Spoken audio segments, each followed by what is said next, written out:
تو اس کا وہ کہتے ہیں کہ ہاں انہوں نے سبسڈی زیادہ دے دی اپنے لوگوں کو بچانے کے لیے مہنگائی سے، لیکن انہوں نے ساتھ ساتھ یہ بھی تعریف کی کہ ہم نے جو قدم اٹھائے اس نے اکانومی کو سنبھال لیا تھا۔ ہم کیا امید رکھ رہے تھے کہ جو روس سے ہم نے طے کی تھی، جو صدر پوٹن سے میں ملا تھا، ہم نے ان سے جس طرح ہندوستان سستا تیل لے رہا تھا، ہم نے بھی ان سے لینا تھا۔ اور میٹنگ کے بعد صدر پوٹن نے اپنا انرجی منسٹر بھیج دیا تھا، حماد اظہر جو ہمارے پیٹرولیم منسٹر تھے، ان سے ملاقات ہو گئی تھی۔ بدقسمتی سے اس وقت حکومت کرائی گئی، اور یہ کہہ رہے ہیں آئی ایم ایف اپنی رپورٹ میں کہتا ہے کہ اس سے پولیٹیکل ڈی اسٹیبلائزیشن سے اکانومی ڈی اسٹیبلائز ہوگی، یعنی جو ہماری معیشت تھی وہ ڈی اسٹیبلائز کا مطلب کہ وہ ایک دم مارکیٹ جو تھی اس کے اندر ایک دم انسرٹنٹی آ گئی۔ جب مارکیٹ کی انسرٹنٹی کا مطلب کہ جب جو ٹریڈرز ہوتے ہیں، جو مارکیٹ ہوتی ہے، اس کو جب یقین نہیں ہوتا کہ اب کیا ہوگا، تو یہی میں نے جنرل باجوہ کو میں نے بھی بتایا اور شوکت ترین فائنانس منسٹر کو بھیجا، ان کو بھی کہا کہ ان کو بتاؤ کہ اس وقت نہ ڈی اسٹیبلائز کرنا، ان سے سنبھالی نہیں جائے گی۔ اور وہی آئی ایم ایف لگتا ہے کہ ان سے سنبھالی نہیں گئی، ان کو سٹیپس نہیں تھے، انہوں نے غلط پالیسیز بنائی، ان کی پالیسی سے اور زیادہ معاشی حالات بگڑتے گئے۔ اور وہی آئی ایم ایف لکھتا ہے کہ پاکستان کے لیے پچھلے 14 مہینے بڑے تکلیف دہ گزرے۔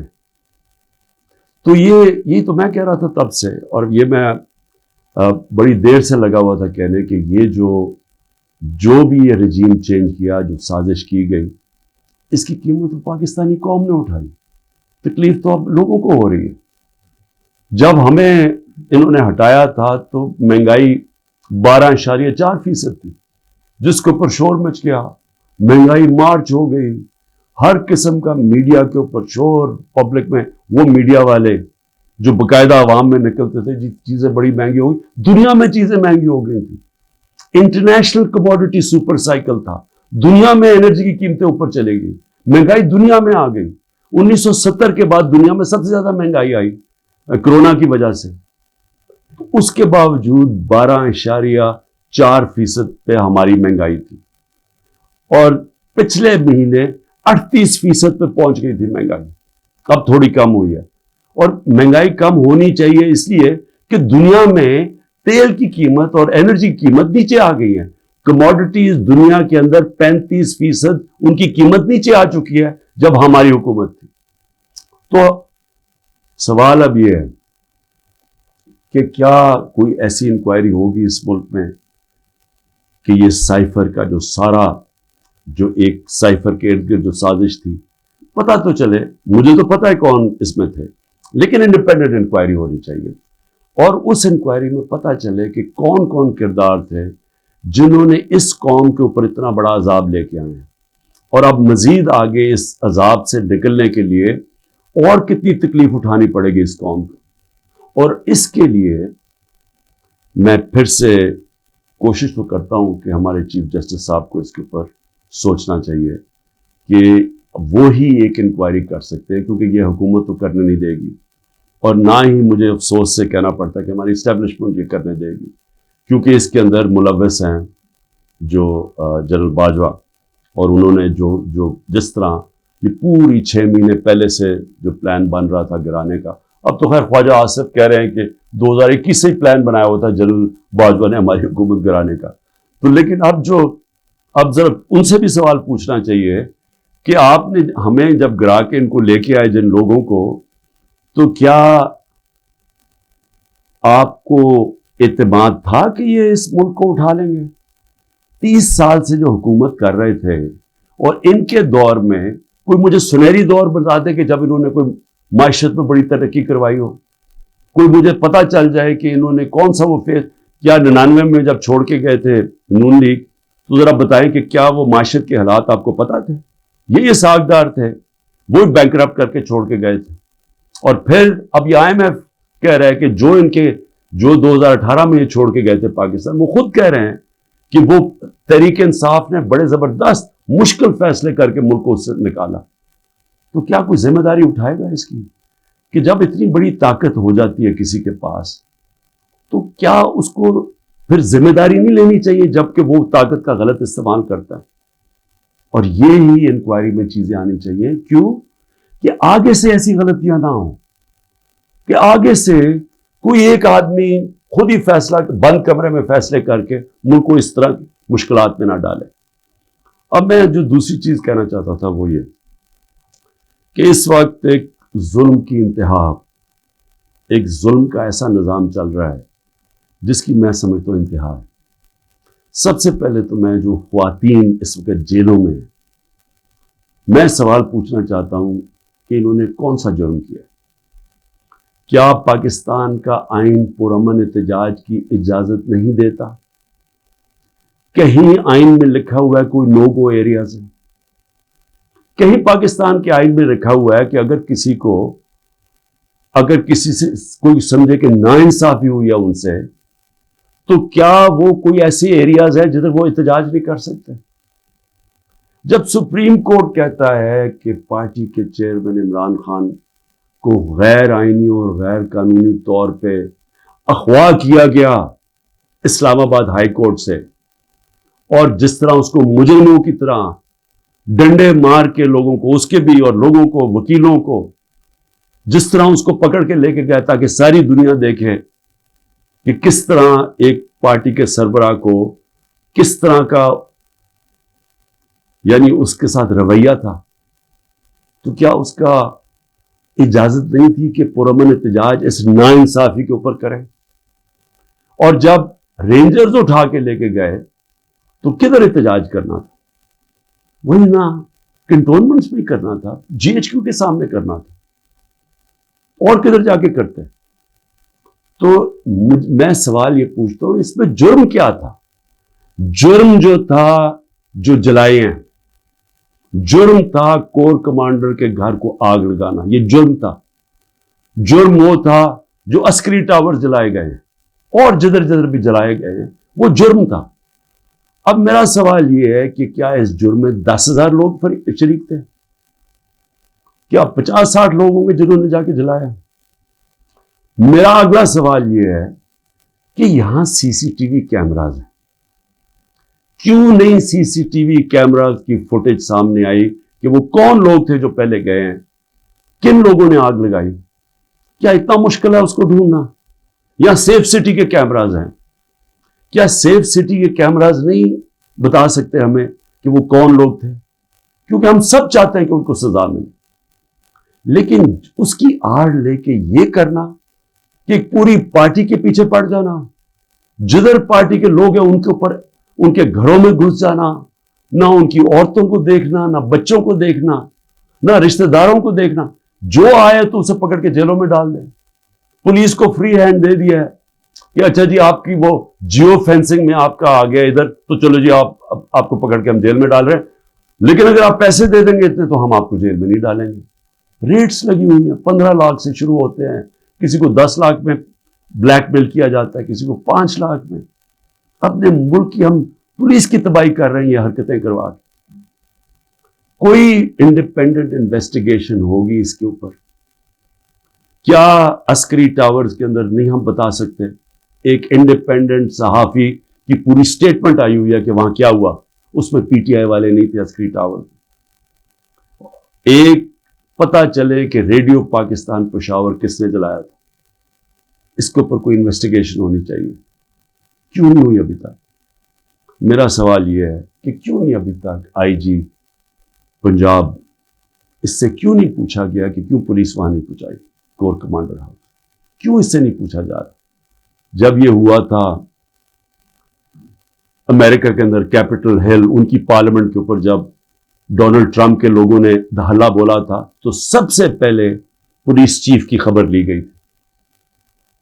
اور مجھے یہ پھر سے میں پوچھنا چاہتا ہوں کہ یہ جو عورتوں کو پکڑا ہوا ہے، ہماری اسٹوڈنٹس پکڑے ہوئے ہیں، لوگوں کو جیلوں میں ڈالا ہوا ہے، برے حالات میں رہ رہے ہیں، جو خبریں آ رہی ہیں باہر، کیا کیا ان سے ہوا ہے، وہاں کتوں سے تشدد ہوا ہے، ان سے اپروور بنانے کے لیے کیا کیا ان کے اوپر ہر قسم کا ظلم کیا گیا. کہ یا کہہ دو کہ عمران خان نے کہا تھا وہاں جا کے تو فائلیں جلا دینا کور کمانڈر ہاؤس میں،